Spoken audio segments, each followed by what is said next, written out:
February 1 was a really momentous occasion for us. We launched the book Caring for Life, the Cipla story since 1935.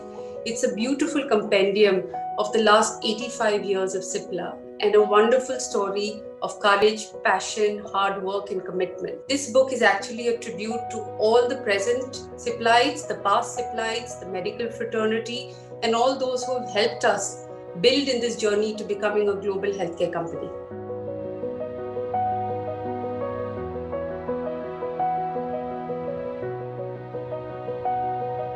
So good afternoon, Doc. Lovely to see you. I wish we could have done this in person actually, but unfortunately this is the best way for now.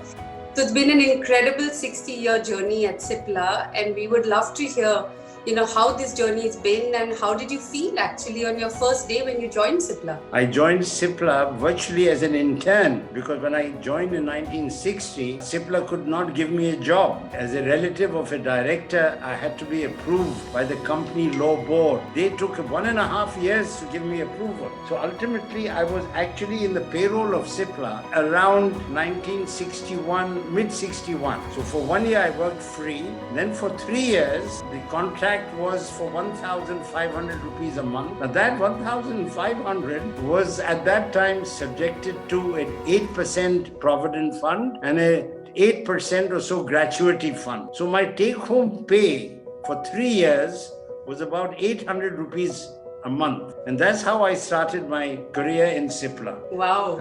Yeah. And the first 1 year, what I did, because I was unemployed, I learned everything that was possible to learn about the pharma industry. I visited Glaxo, I visited Park Davis, I visited all the leading companies at that time and what I could learn about the industry. That's fantastic, Doc. What an inspiring story for everyone who joined Cipla actually. So tell me, Doc, how was it working with your father, the late Dr. K.A. Hamied? Were you intimidated? How was that working environment? Basically, he was quite a gentle person. So when I joined Cipla, he had his fixed ideas about what to do and what not to do.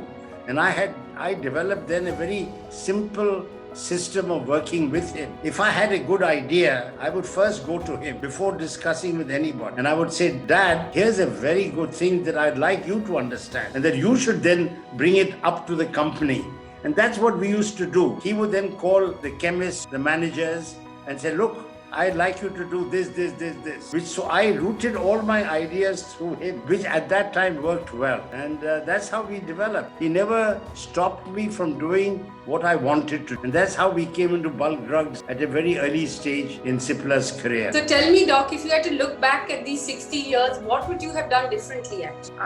I would have liked at that time, I'll tell you the hurdles that we had. We were in the early 60s. There was no foreign exchange at that time. Do you know what was the import duty on raw materials that we used to import? 146%. In those days in the 60s, if Cipla was granted an import license of 1 lakh of rupees, hum Cipla mein lattu baatte the. It was that situation. Then there was a quota to get sugar to make your syrups. And I wish in those days we had the freedom to operate as we have today. That is a big difference in life.